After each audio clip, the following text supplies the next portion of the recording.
Tumezoea internet ya kawaida ambayo tunawasiliana mimi na wewe, uko wapi? Niko sokoni, niko pale. Lakini hii leo sasa teknoloji imekuja na internet mpya, IoT, Internet of Things. Maana yake nini?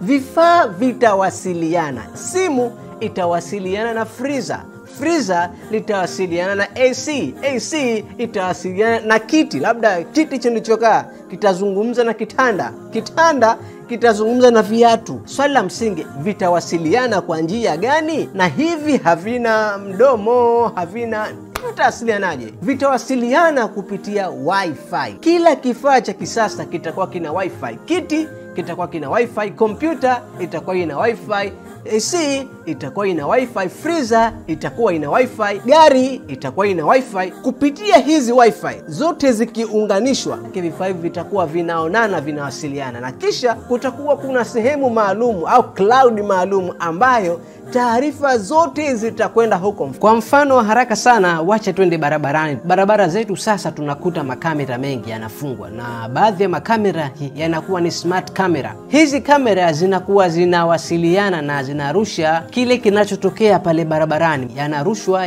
yanakwenda kwenye gateway. Gateway ni sehemu ambazo kamera zote zimeunganishwa, ni kama vile kituo maalum. Kutoka hapa kwenye kamera mpaka hapa kwenye gateway, manake kuna connection, Internet of Things. Tayari kamera inaonana na hiyo gateway, na hiyo gateway inawasiliana na hiyo cloud ndio hiyo server. Alafu server inarusha message kwenye mamlaka ya mawasiliano au mamlaka ya barabarani, kama kwetu tutasema ni mawasiliano. Kwa mfano, ndio kamera iko barabarani, kukatokea ajali, ile kamera pale inairusha ile footage au lile tukio kwenda kwenye gateway.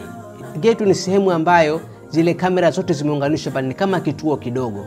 Alafu moja kwa moja kutoka kwenye gateway hiyo message ikatumwa mpaka kwenye mamlaka ya mawasiliano. Kwa hiyo mawasiliano wako zao kwenye majengo yao, wanapokea message kwamba kumetokea ajali sehemu fulani.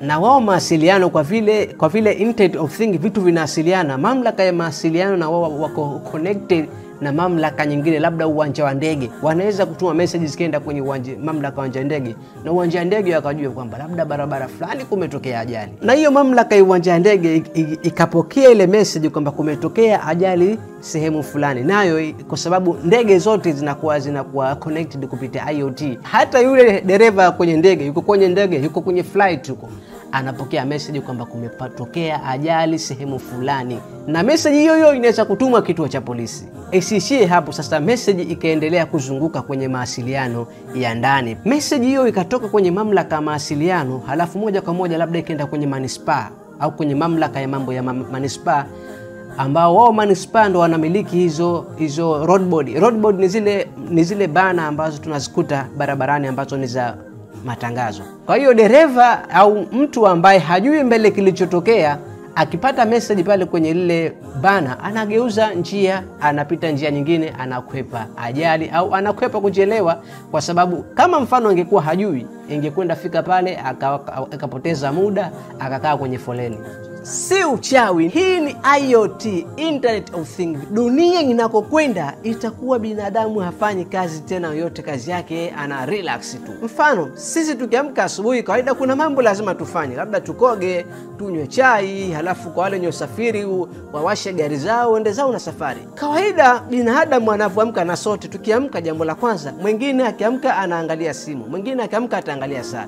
Tuanze na huyu ambaye kwa akiamka ataangalia saa. Akiangalia tu saita detect kwamba huyu mtu kashaamka, kwa sababu simu imemwangalia, nimekamata hisia za macho, itairushia message hita itapasha maji kwa ajili ya kuoga, na hiyo hita itaitumia message, labda mashine nyingine kama ni sehemu ya chai huko, itaitumia message, nao pia itaanza kujiweka sawa, na hiyo message itakwenda kwenye gari, message itakwenda kwa gari, nayo itaanza kujiwasha. Kwa hiyo ukiamka unakuta maji tayari yameshakuwa moto, unakoga, kisha unakwenda zako jikoni, chai tayari imeshakuwa moto, unakunywa chai, kisha ukitoka nje wasikia tin tin tin tin tin tin tin tin, gari tayari imeshawaka zamani. Hii ni teknoloji, si uchawi, ni teknoloji. Alzenjbary, kiwa ndo kwa mara ya kwanza unaangalia video hii, usisahau kusubscribe ili upate video za teknoloji. Hii ni Alzenjbary Technology.